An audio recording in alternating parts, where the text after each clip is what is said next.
Hello, Walking Dead fans. This is Jesse Jackson once again, stepping in as a special guest host on the Biters podcast. I was at Dragon Con this Labor Day, and there was a panel, Influence of the Walking Dead. I taped everything except the first few minutes. I was moderating the panel, and so I was so busy getting everything ready, I forgot to hit record. So you'll miss the very beginning of the podcast, but the rest of the discussion is there. Hope you enjoy it.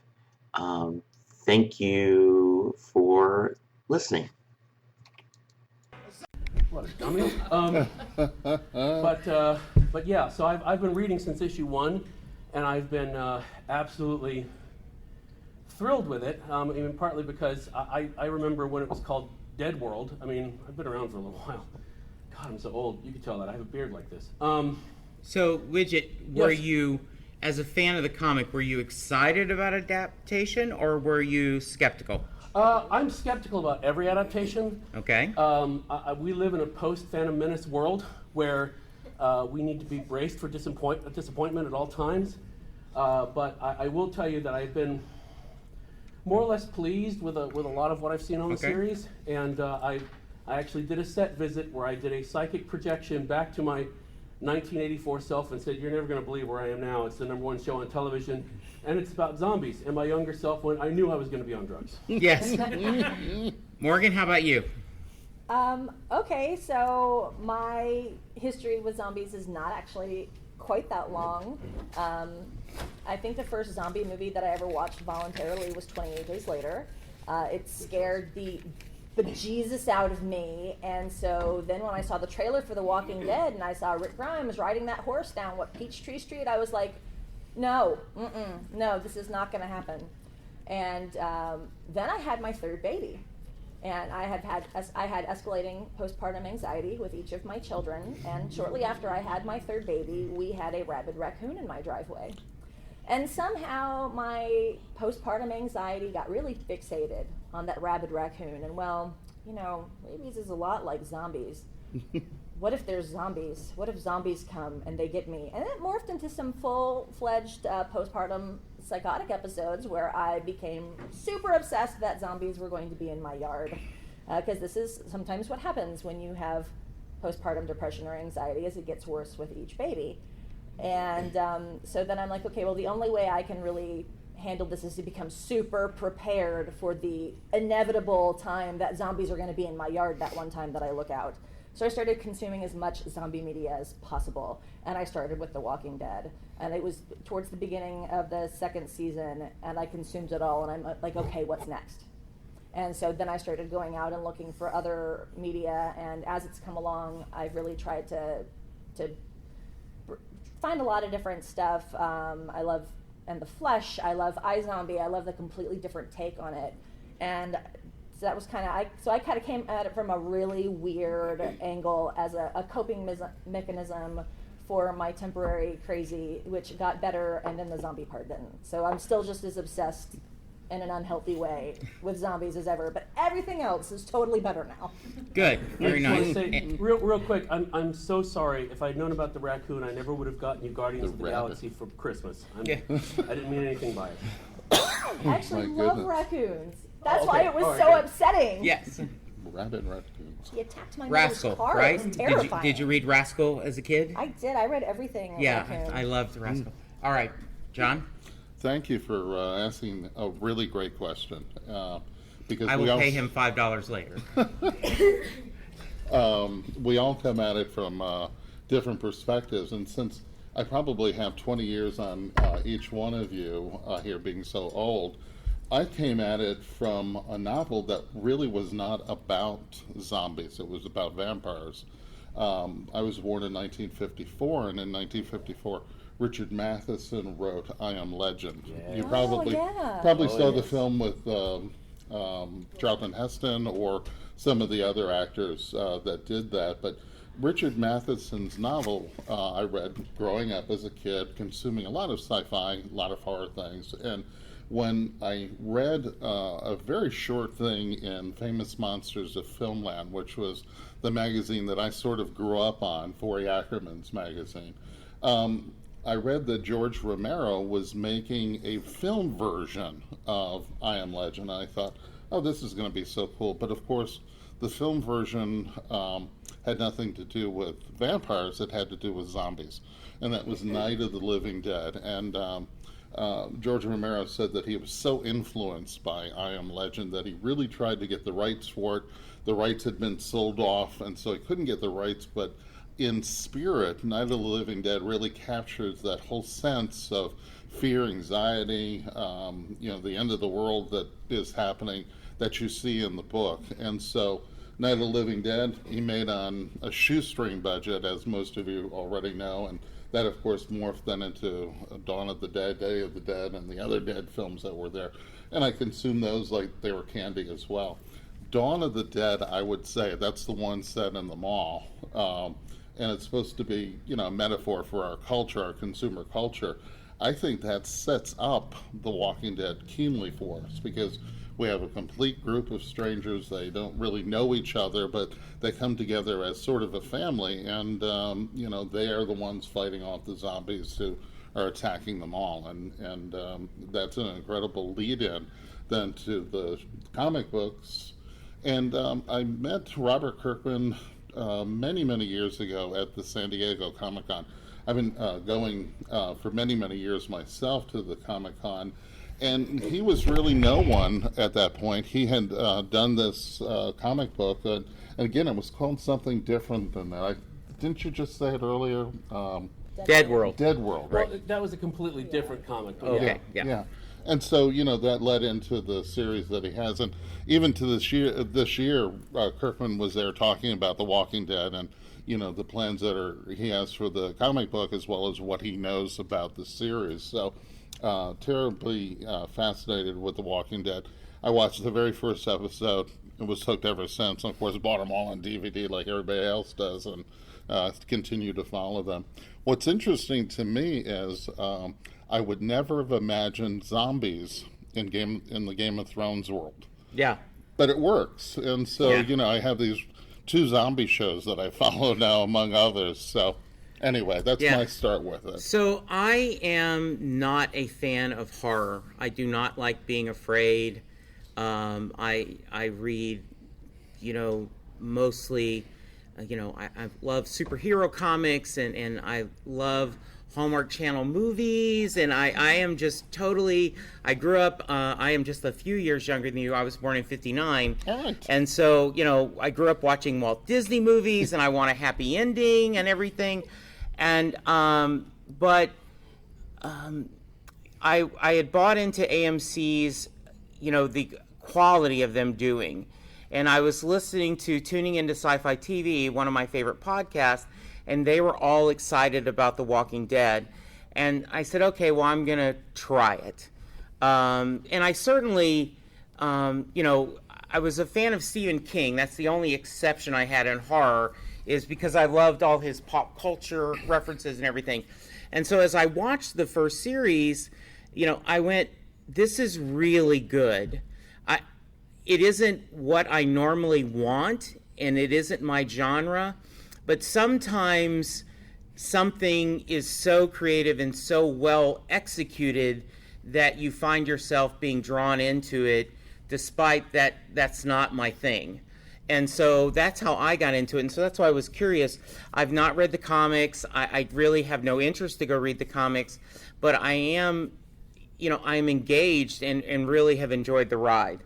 Could you imagine, Jesse, for a moment, if Disney was going to do a zombie movie? Yeah. Okay, Snow White and the Seven Dwarfs versus the zombies, or something like that. So, that would be so cool. But that first episode, though, it draws you in. I was like, I have never seen something like this before, and I'm gonna pee myself. I'm so scared. But the moment that little girl turns around, and I'm like, what did I just sign up for? Yeah, I totally agree. And also, I think it helped. I loved the actor, Rick's role in Love Actually. Love Actually. And so you're captivated by him. I think it's beautiful how excuse me, he wakes up and doesn't know what's going on, and neither do us, so it's a perfect answer. Mm-hmm. We all So, get choked up about it. It's okay. yeah, I know.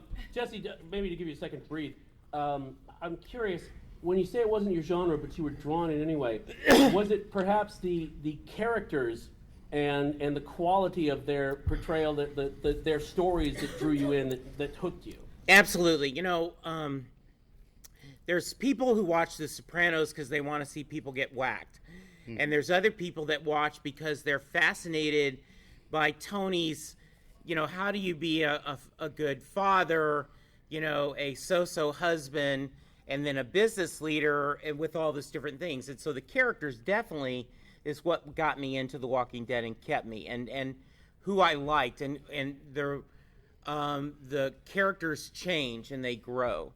So my next question is, in what ways do you think, you know, game changer is a catchphrase, but what do you think, and we'll start with you, John, and we'll work our way down. Sure. How has Walking Dead been a game changer, not only in popular culture, but TV landscape? Well, I doubt seriously if 10 years ago or even 5 years ago, we would have seen one show, no less than 2 shows, with zombies. So that's number one. And I will tell you, recently in reading a review that George Romero made of World War Z and The Walking Dead, he said he cannot produce, before he passed away, he cannot produce a zombie movie anymore because of the Walking Dead and World War Z. They've stolen sort of all of the air out of the room because of that. I came into The Walking Dead because I do love horror films, and, you know, this is an extension of Dawn of the Dead, I felt. But it, you know, I stay around because I love the characters, and I'm crushed just like everybody else when they decide that they're going to kill off Glenn or some other kind of character there. I was definitely on board with Rick. He was one of those characters in Love, actually. Great film. I hope you see it. It's a Christmas movie. I run across people who don't even know the film, and it's really too bad. Alan Rickman is in it among lots of other people. But he was very memorable in that. He's in love with his best friend's wife, and so they somehow come together. And I couldn't imagine him being cast in this series, but, you know, he is totally believable, even with the American, the Southwest accent of the character that he plays. I was more interested in Michael Rooker's character. Michael's here this weekend. He is such a fantastic actor, and seeing the quality of his performance and then just add on all of the others. And one thing I wanted to mention about Rick, going back to him for a moment, in all of the Westerns, it's usually that stranger that rides into town and is going to settle things and then is going to ride out of town. Well, they turned that whole metaphor, if you will, completely on its ear. We've got ride out if your horse is broken. Right. Exactly. So he rides into town. He's got all of these weapons. This horse gets eaten. He gets trapped in a tank. And who's the person who rescues him but the pizza delivery kid? I think that is so amazing, and it really completely undid all of the stereotypes that normally you see in those kinds of films. So honestly, that's what got me into it, and that's what keeps me watching week after week. Kirkman just said out at San Diego that Rick is not going to make it to the end of the show. Wow. So there we go. It was a huge. Was it the end of the show or the end of the comic? No, the end of the show. Okay. Wow. And that was a huge thing to me because I'm really rooting for Rick. Now I'm thinking, who's going to make it? And everybody can be. Spoilers. Anyway. Well, Morgan? I'm rooting for Carl and Judith because I feel like it's the children of the apocalypse that interest me the most. It's the ones for whom this was normal, and this is the only life they really remember, and what kind of world are they going to make. So I feel like if every single adult character in the show ends up dead, as long as the kids make it, then, you know, the human race lives on, we build a new culture. But I think the biggest impact that The Walking Dead has had on the genre is everything that comes after has to decide, are we going to be zombies like in The Walking Dead, or are we going to do zombies that are completely different? And I think that a lot of the media that has come after has been, we're going to take this a completely different direction. And I think about the British show and The Flesh, and the way that they chose to treat zombieism in that movie, and the way that they sort of humanize the experience. And I actually have this entire theory that I have been working on about a generational difference in the way you look at how you're going to tell your zombie story. And I think a lot of the zombie stories being told now either by slightly younger writers or geared towards geared towards the millennials, are not stories that are about, the valiant humans fighting against the shambling zombies, or, I think it's a lot more about telling zombie stories where you are addressing the human element that is still left inside the zombies. And it could be in a comedic way, like iZombie, where she's having to constantly keep herself from backsliding into that sort of zombie state, and in The Flesh, where they have to be medicated in order to keep themselves from backsliding and becoming rabids, as they call them in the show again. The Girl with All of the Gifts is another one that's very, very good, where we have children themselves of zombies, and there's nothing to be done for the adults, but these children who are functionally half zombie can be contained, and they still think and they feel like humans, but they also have a compulsion to eat human flesh, which obviously creates a bit of a problem. And so I think we've really seen a split between, we're going to try and tell a story like The Walking Dead, but our protagonists are going to be what's different, or we're going to tell a story about zombies that is a completely different type of zombie story, and our zombies are not shambling flesh eaters. Our zombies are people who are trying to find, to find themselves within, the hunger and the disease and the lack of control. And I feel that speaks so strongly to, I think, younger people who are dealing with mental illness, or who are dealing with a lack of social acceptance due to gender or sexual orientation, or to people who just simply feel disconnected from other people. And I think that's where I really see the big split. I feel like a lot of the earlier zombie films were focused on the idea of, are we going to catch the disease? Are we already infected? Yeah. How do we get infected? How do we not get infected? And I feel like so much of that mentality is influenced by the AIDS crisis of the 80s. Yeah. But I think that when you are talking about a younger audience who weren't, I was alive in the 80s. I remember the AIDS crisis. But for younger people, even younger queer people, AIDS is now something that they've always known was out there. And so, am I going to catch the virus? The looming virus, we don't know how it's spread. Well, they know how it's spread, and they know how to prevent it. So that's not the dominant narrative that they need from their zombie story anymore. It's, am I a monster? How do I repress the monstrosity within me? How do I connect with other people, even though I know I have something monstrous in me? And Isaac Marien's series, Warm Bodies, like, the movie was cute, but it's definitely not the book. The entire thing is, the only thing that can pull you back from being a monster is a connection with other human beings, and an active, cultivated connection with other human beings. So to me, that's the big change, is that The Walking Dead is really kind of the last holdout of we are afraid of the disease and we need to fight against the disease, and that now we're seeing a new type of zombie genre. And I know you want to make a comment, John, then I want to get to Widget, but I think also, if I'm a storyteller, I don't want to retell their story, because they're doing The Walking Dead, they're doing it well, and so the only way to be creative is to find a different angle. John, what do you want to say, and then I want to hear your Widget. As I was listening to my colleague here, it strikes me that I've already mentioned I Am Legend. Please go out and get that. Read a 1954 novel. The zombies are really the heroes. It's not zombies, vampires, but they're really the heroes in the book. The person that scares them is Neville, who's hunting them down. He's the legend that they're talking about in the title. And once they eliminate him, there's not a threat to the vampires that are in the book. But essentially, that's your point that you're making, and that's that's been done. That's been set up. Widget? Sure. To restate the influence. Going down the line, first I want to say, I agree that the children are the end game for The Walking Dead. I personally think it's Carl and Sophia. Sophia's still alive in the comic, no spoilers. But yeah, I wasn't surprised when he said Rick wasn't going to make it, because that made total sense to me.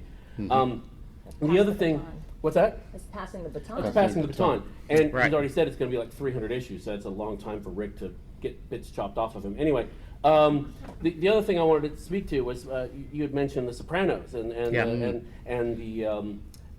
the game-changing nature of the series for television. And I think there's a really great book called Everything Bad is Good for You, which makes the case for, everybody talks about, oh, television's so bad for you, it rots your brain. It makes the alternate case, is that you wouldn't have, if you think back 10, 20 years, not only would you not have anything like Walking Dead on television, but like, something as complicated as Lost, where you have 65 characters and 25 plot lines and Right. stuff like that, or Game of Thrones, where you have Thrones, yeah. multiple locations, and I can't see, it's amazing to me. Imagine pitching that to any studio or production company 20 years ago, and they say, no, you're going to make people's heads explode. They won't be able to keep all that in their heads. So it's like, his case is, television has been training us to handle more and more complex stories, which I thought was fascinating. So I recommend that book as well. And the reason I asked you about the characters, and this is what I think Walking Dead has done more than anything else, is for years, people would ask me, why do you like zombie stuff? And I would say, it's not about the zombies. Right. It's about the people. Yes. The zombies are just, they're there because they can mean anything. They can mean the AIDS crisis. They can mean creeping consumerism. You can put anything on them that you want. It's that thing that you can't get away from. You can't ride the horse away from them because they are slow, but they will catch up to you. So Hitchcock called it the MacGuffin. Yes, exactly. Yeah. It is a walking, shambling MacGuffin that doesn't need to sleep and will eventually catch you, Right. kind of like death. But everyone that I've talked to, and that's why I asked you about, was it the characters? So, oh yeah, I love the characters, it's amazing. And I'm going, that's what I've been saying for decades. And finally Walking Dead is the thing that convinces them. My mother, who was in her 70s, was caught up on The Walking Dead. When she said, my mom said she was going to start watching Walking Dead, I texted my siblings and I said, I'm so sorry, because I don't live there anymore, they do. I'm like, I'm so sorry. I tried to talk her out of it. I don't know what's going to happen. Just be prepared. She would go to the library and like binge watch seasons of DVDs. And I'm like, oh my God, we have turned the corner now. My sister-in-law is my wife's sister. So my wife, not a fan of anything genre. Barely will go to see a superhero movie with me. It's just, we have a mixed marriage. It's okay. We make it work. But her sister was the same thing, but my brother-in-law, Clay, was watching The Walking Dead, and she said, well, I want to watch something with you. We'll start from the beginning. And she got caught up into it. And then she was watching, well, let's watch Game of Thrones. And so The Walking Dead became a gateway to genre TV shows that she's watching. And so I think that's kind of cool its own. We've mentioned a couple times, I do not watch much other zombie shows because I'm like, okay, but I loved Veronica Mars. And so when I saw Rob Thomas was going to do a new series, I'm like, okay, I don't care what it's about, I've got to watch Rob Thomas. And iZombie is, you cannot think it's the same, well, it's not the same genre. Well, yeah, it is, Jesse, it's zombies. Yeah, but I know, and I just wanted to go around if you guys are watching it, and I agree with it, it's adorable. They went away from the premise. I was worried they were going to be kind of the character of the week, but they've kind of got past that. They continue the food montages, which are just incredibly creative. And I think there should be an iZombie cookbook, There will be. They using chicken. So thoughts on iZombie and other shows? How much do you think, did they just use The Walking Dead as, well, we're like The Walking Dead, but funny, or something in their pitch things? And we'll start with Widget. I don't watch iZombie regularly, simply because I have so little time to watch television. I have to be very selective, but I did sample a lot of the first season, and I don't know the name of the lead actress, but she's fantastic. She is amazing. I mean, that was the hardest part of me going, I'm not going to have time to watch this, is I just wanted to watch her do her thing, because I think she's fabulous. But I did like what they were doing with that, and the spin on the idea. And I mean, I know you're probably going to get a lot of that. It's like Walking Dead, but it's set in a high school. So I'm sure that pitch is being made an awful lot. I think the main thing that as far as other shows go, is, like you said, it's the gateway into the genre. I think it's basically when this can become the number one show on television, then I think it opens up, all kinds of other things that you wouldn't think about coming to television, coming there. Like, I think it gave them the clout to be able to make Preacher. Oh yeah, I think absolutely. had they not had such success with The Walking Dead, I don't think that we They've would been see trying Preacher, to which make- is a fantastic show. They've been trying to make Preacher for forever, and I mean, I'm fine. Right. I'm glad they got it on television, and I think it also adds to the idea because Why the Last Man and Preacher and all of these things were headed for feature films. Yes. And in all of the screenplays, it was like, well, you need to tie this up in one movie. It's like, I don't know if you've read Why the Last Man. How the hell can you do that? Yeah, you can't. You can't. Mm-hmm. Yeah. It would be a train wreck. So I think it's also opened the door for people to, translate that into a television series, which Preacher works much better at than it would as a feature film. Right. But it used to be feature films were the only place to go with this, and now that's also changed that, which I think is fantastic. Absolutely. Morgan? I watched iZombie and I thought it was very cute. And the zombie shows that I do watch, I can't imagine that the pitch was, this is like The Walking Dead, but funny. This is like The Walking Dead, but like super sad. I mean, I feel like the other zombie shows I've seen that have had at least a full, In the Flesh got 2 seasons. There's no way you pitch a show like that, as it's like The Walking Dead, but I think that you can pitch a show with, because zombies are so popular right now, we think that this will sell. But I think if you're comparing yourself to The Walking Dead in your pitch, I think you've already got a losing pitch, because because The Walking Dead is the best at being The Walking Dead, and if that's what you're looking for is The Walking Dead, but if you watch enough episodes of The Walking Dead, they have episodes that are funny. They have episodes that are sad. So I don't feel that it's like The Walking Dead, but XYZ is a successful pitch. I think that it is much more about, look at the success that this zombie media has had. People are obviously willing to invest time and a tremendous amount of money in merchandising into a zombie genre or any genre show. So I think that that's much more good. The effect that it has on a pitch. I'm going to have John answer, but in the meantime, we were looking for questions. So go ahead and answer, and then we're going to ask the audience. Sure, and again, another, you've been a terrific moderator because you've been giving us very thoughtful questions to share with the audience. Consider I wrote them last night at 10:30. I'm supposed to lead this thing. That's okay. Don't hear that, Shannon. Doing a good job for us. I'm also one of those people who has only sampled iZombie. I saw a preview for it at the San Diego Comic-Con before it had become a series, and I thought, let's put this on the radar. And like you, I sampled some of the better episodes, and I'm happy I saw it. And one of these days, I keep saying I'm going to retire and be able to sit back and watch. Well, I did retire, but in retiring, I still do an 8-hour day of writing because that's my number one career now is writing my books. And I just finished book number 17, so this is has to be precedent in my life. I did want to respond to how we got to the place where it's a gateway drug, because in many ways these shows are that way. When they were thinking about making Stephen King's The Stand, and I believe The Stand is the best of the Stephen King's works, they were going to make a film version out of it, and right at the moment there's a film version on the planning boards with Matthew McConaughey as the Darkman. Boy, what an interesting concept. The Stand, I think, set up where we have this shorter form. It was the miniseries, and we could deal with things like the end of the world and communities having to pull together and fight evil and so on and so on. And so I really do see The Walking Dead as an extension of The Stand. I doubt if we would have gotten to The Walking Dead if it hadn't been for things like The Stand.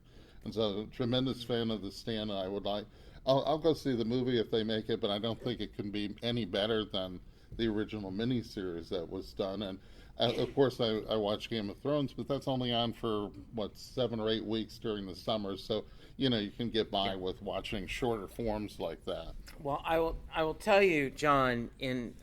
I don't want to depress you, but a couple years ago, I went through a 9-month unplanned sabbatical where I was looking for a job, and when I got my job, thankfully, I realized, man, I didn't watch enough TV. Why did I not spend this 9 months instead of stressing about finding a job, rewatching all of West Wing or seeing all these things I wanted to see?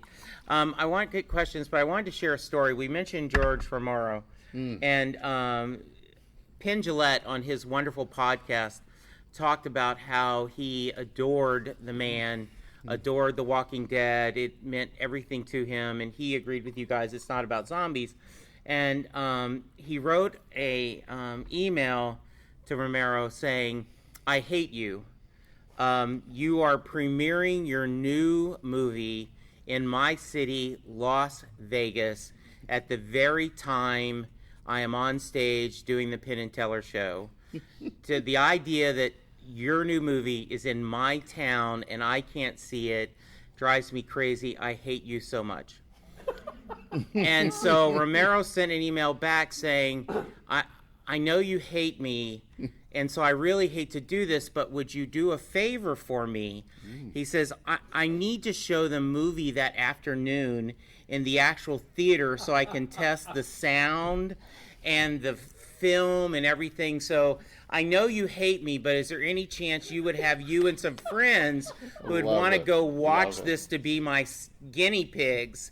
And so I just thought he talked about Penn, said he was just a absolutely lovely man, everything opposite of what you would think of someone that. And I just love that story. Instead of saying, "Oh, I apologize," going, "Oh, I know you hate me, but will you do me a favor?" So do we have any questions for the audience? Yes, sir. Yeah, so y'all talked a lot about how it's impacted the genre on TV in the future. What do you think the impact is going to be in regard to movies? Do you think people that see The Walking Dead, like, I'd rather do long form and do TV, or go more towards I have an answer for that. Please, let's start with There you. have been some fantastic indie zombie movies that have come out since The Walking Dead. I'm going to list right here, in fact, about them.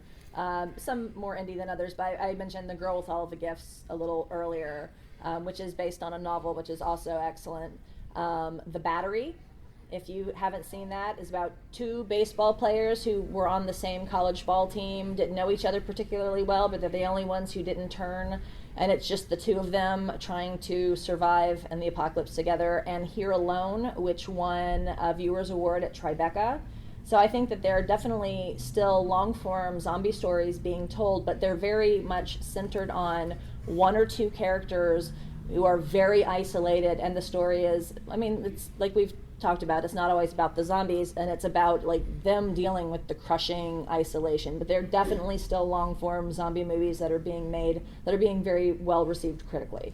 And if you think about it, most things do run in cycles. When we had Day of the Dead, I think, was the end of the first trilogy for George Romero.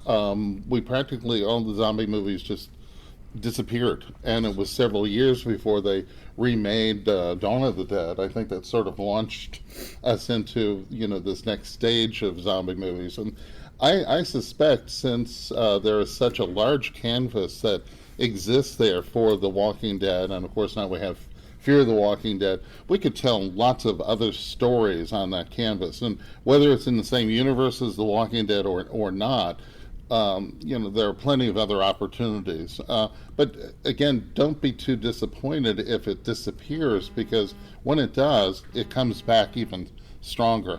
I would say 28 Days Later is probably the best zombie movie of the last 10, Hands down, that movie was 20 years, yeah. terrifying. It was, and look where it came from. It was an early guerrilla filmmaking film. So they could not get any kind of permission to film in the sites in London.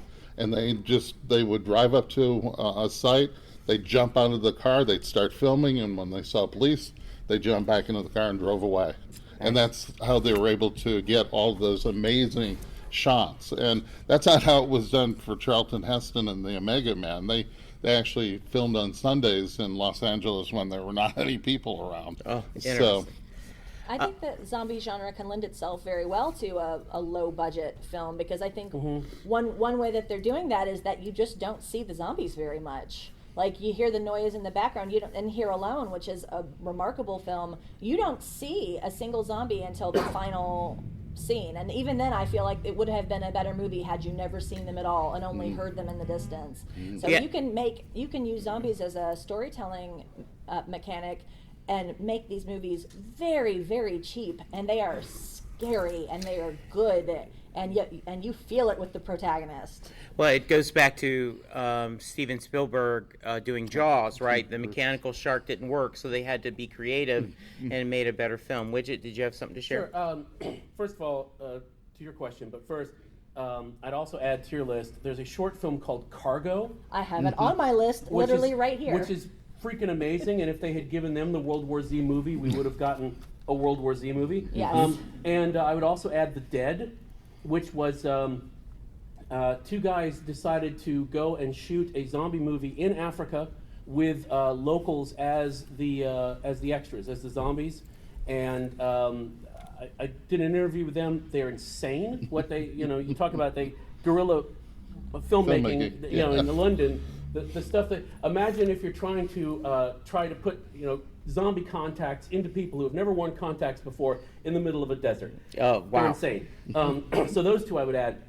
As far as the long form for television, I think you're seeing that across the board, because what you hear actors saying, I think Kevin Spacey and Robin Wright for House of Cards have said this as well, is that a lot of the great stories, in their opinion, are being told on television because you have the room to let the story, stretch and breathe and whatnot, Absolutely. as opposed to, what I was talking about, where you try to compress it into an hour and 40 minutes, 2 hours. So it just doesn't work. Go ahead, ma'am. I was just going to ask you, because the current zombie genre, I think, is geared to kind of an intelligent viewer, like it's less about zombies and more about the characters, like we want more in the story. Do you think it could ever kind of regress back to what it was, to be just, hacking movies? Is that Z-Land? Well, So I'd say yes. well, I think you can have your cake and eat it too in that way, because at the same time that you had your Dawn of the Dead and Day of the Dead, and you can always make an independent, no budget hack 'em slash 'em zombie movie, and sell it overseas and make your money back, and then go make another one. So I think you can have that at the same time that you can have the more cerebral You things can have going your on. Scouts versus Zombies, I think is what that movie was. Cockneys versus zombies. Yeah, Yes. I do think you can actually, especially, kind of use that as kind of almost a nostalgia. I just want to do a slash and burn movie. So great question. I'm going to get to you first, but real quick, one word answer: fast or slow zombies? I like the slow zombies because that adds the tension Okay. and anxiety to the whole Yes. thing. Fast, because I am slow. Okay. Slow, because it's easier to put a metaphor on something that's not moving very fast. I tend to think of the slow too, because that's the whole point, is that most of our fear comes from not something that happens overnight. It is something that slowly gets in. Yeah, and a fast zombie apocalypse won't last very long. No. We would all be just dead. So. As Absolutely. we see in 28 Days Later, it did not take very long Right. for the zombie apocalypse to wipe everybody out. Yes. My friend, how are you doing? I'm fine, thank you. Little prehistory. I grew up 15 kilometers from the Castle Dracula. Oh, nice. Awesome. Was fascinated about vampires / zombies, and this is where the lore came from, the territory I'm from, more or less. The historically zombie or vampires allure flare out during time of a crisis. Being it a plague or some sickness in the village, and more lately it's sociological crisis. Do you think that we have this mass lore about zombies because we have this situation in the country where the half of the country wants to go in one direction, another half of the country wants to go in another direction. And this is, for each side, zombie represent the other side. That is a great question. If I had a gift card to give away, I would give it to you. Mm-hmm. Because I think it isn't just, for the past, easily 10, 12 years, it has definitely between us and them, no matter which side of the aisle you're on. You're evil because you're not on my side.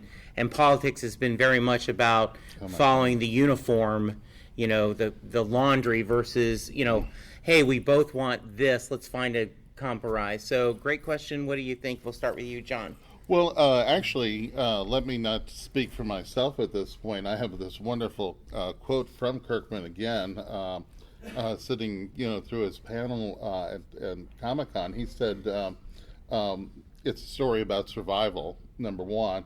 And it says, 100 years ago, we were living in houses we built, growing food we ate, interacting with our families, he says, and that's a life that makes sense, or at least to Kirkman, that life that makes sense. Now we're doing jobs that we don't enjoy. We buy stuff we don't need. We've screwed things up. And I think what Kirkman is showing is a metaphor for our society. So, if you're on the right or if you're on the left, the other guys are the zombies, clearly. But it isn't just zombies. They're the aliens from outer space, whoever is the villain of the year at this point. And it's okay, you can write it like that, but it's much more fascinating when we don't really know who they are. I mean, I love the fact that in George Romero's Night of the Living Dead, we don't even know what created them. They say, well, it may have been a satellite re-entry or something like that, but yeah. Who knows? So I prefer it more like that. They're the unknown enemy. Morgan? I think that that's why we are seeing more zombie media that is either focused on the zombies themselves, like where the struggle is within them, their own identity of, how much is human, how much is monstrous, or movies where it is like one or two people all alone in the world, because I think that we do have a sociological crisis, but I think that the crisis is very much one of identity and where do we fit into this world. And I think a lot of people feel very isolated and very broken. So I think it's an internal crisis more than an external crisis that is driving a lot of the contemporary zombie media that we're seeing right now. Okay. Widget? John, speaking of what you had said about the unknown enemy, I like the fact that in The Walking Dead, you're already infected. There's no trying to keep it out of you. Oh, it's in you. So it's inevitable. It's not like in Romero where if you die and you haven't been bitten, you don't get back up. Oh no, you're going to get back up. That's a nice little twist on it. And speaking of the psychological angle that you were saying, I mean, I think that there is a lot of internal turmoil going on. I mean, I don't remember what the stats are. I know they are of the huge variety. How many people are medicated right now because of feeling that broken feeling? So I think there is, it's absolutely true. When there is discord in the land, then you want to look at the vampire or the zombie or something as an external version of that. But we have so many internal demons that we want to try to externalize so that we can deal with them. I mean, if you think about it, a lot of times a zombie apocalypse is pretty easy. I mean, if you could only shoot all your problems in the head and that would do the trick, then, I don't know, I'd get along a lot better than I am right now. Sure. I just wanted to make one last comment, and Bridget, you triggered it for me. We are carrying around inside of us, not the virus, but the beast, the id monster, if you will. And that id monster we keep under control because we've got laws or medication. What happens on that day when we decide to let that id monster out? Okay, we're going to have all of the zombies right there around us. Yeah. And speaking of which, the zombies really aren't the bad guys, if you think about it, in The Walking Dead. It's those other groups out there, the cannibal group and... Which is right on down the line. I Those are hate- the scary guys. I want to kill them off before I get the zombies. Well, and I think the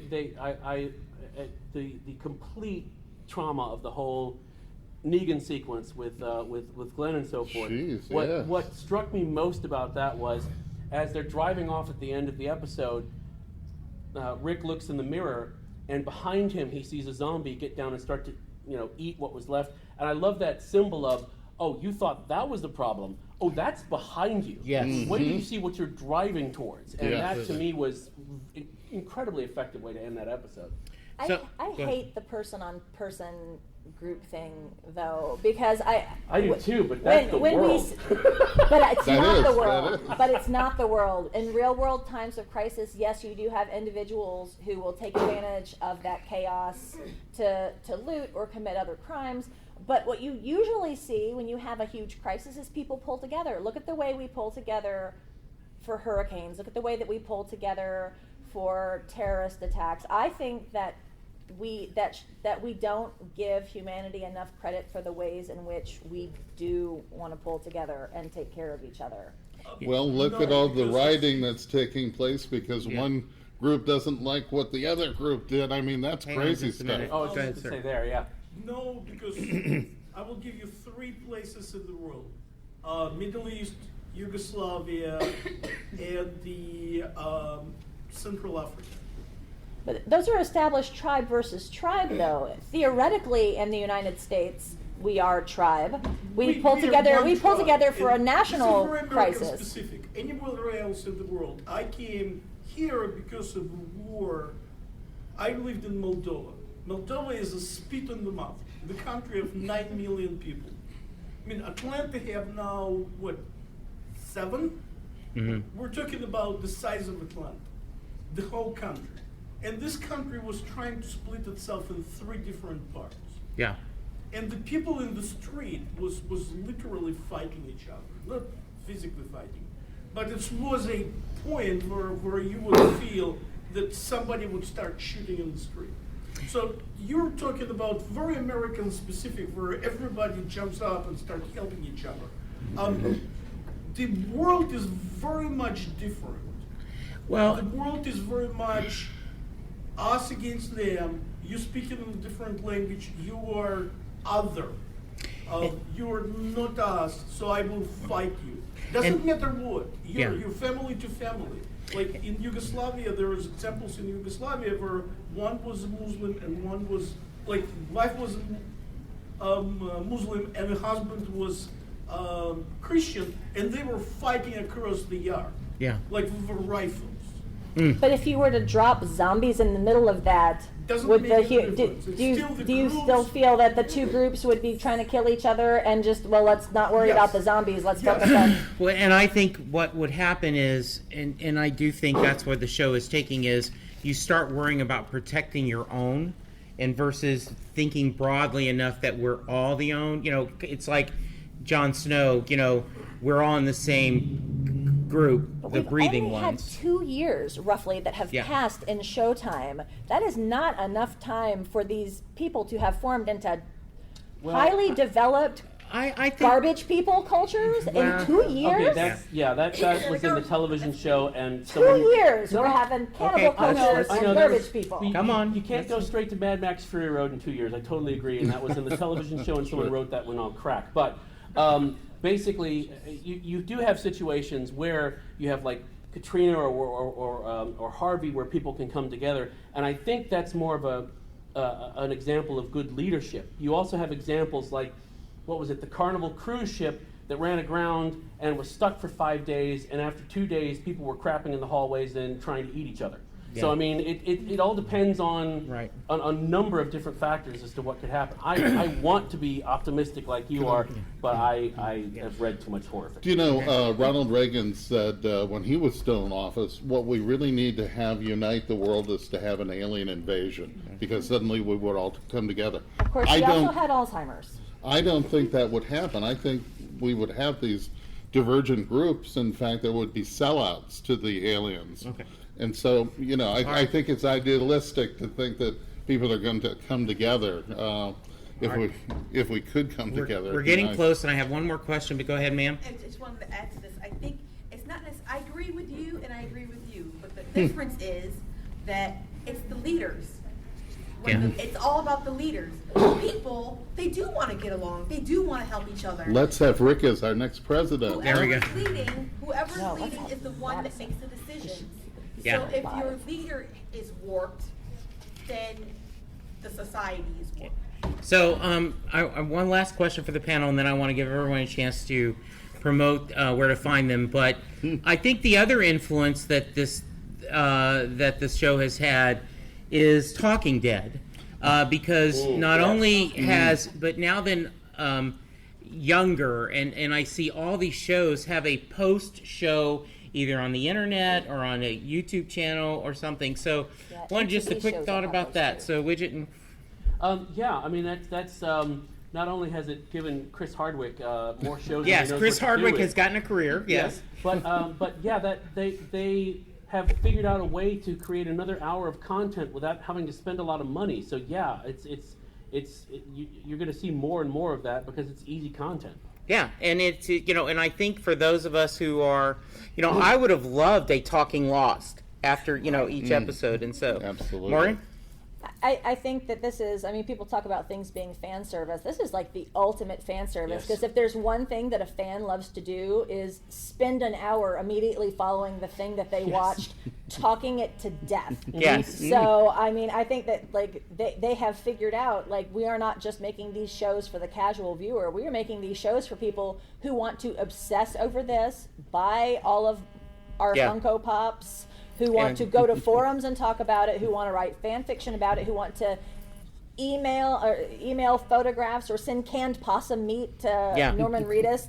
These are the shows for fans. I think early Josh Whedon talked about I would rather a small passionate fan base than a large casual fan base. John? Oh, I agree 100% with what they're saying. And you know what, to a lesser degree, HBO is doing the same thing with Game of Thrones. They're doing the little outtakes where the producers talk about how they got to certain scenes, and that's all stolen from what they do with Talking Dead. Story Sync. Do any of you guys do Story Sync? Because you get that multimedia experience, so that I can be watching The Walking Dead while I also can be doing Walking Dead trivia while I'm watching The Walking Dead, and then I can also have a chat window up with a friend on my laptop, and we're talking about what we're doing on Story Sync and what we're watching. Perfect. And real quick, one last thing on that is not only have they learned how to tap into fans and their obsession, but they've learned that they can turn other people who were not previously that obsessed into that level of obsessed fans. Yeah, and it's very entertaining to see other celebrities being engaged as fans. Oh yes. Widget, where can we find you? I can be found at needcoffee.com, which is as in need coffee and lots of it. And I can also be found on Twitter at Widget with 2 T's. All right, Morgan? I can be found on most social media platforms as raving_liberal, or on Tumblr, raving_liberal, all one word, no underscore. John? Just simply johnflynn.com, and all of my books are up there, plus I do a blog on current science fiction films. All right. So. And I am at Jesse Jackson, DFW, on Twitter. If you are lucky, you'll catch someone yelling at me because they think I'm the Reverend Jackson, and I have to remind them that I'm the Jesse Jackson obsessed with Doctor Who and Bruce Springsteen. Thank you guys very much for joining us. We hope please go to the DragonCon app and give us 5 stars. And thank you guys for being here. Thank you. Thank you.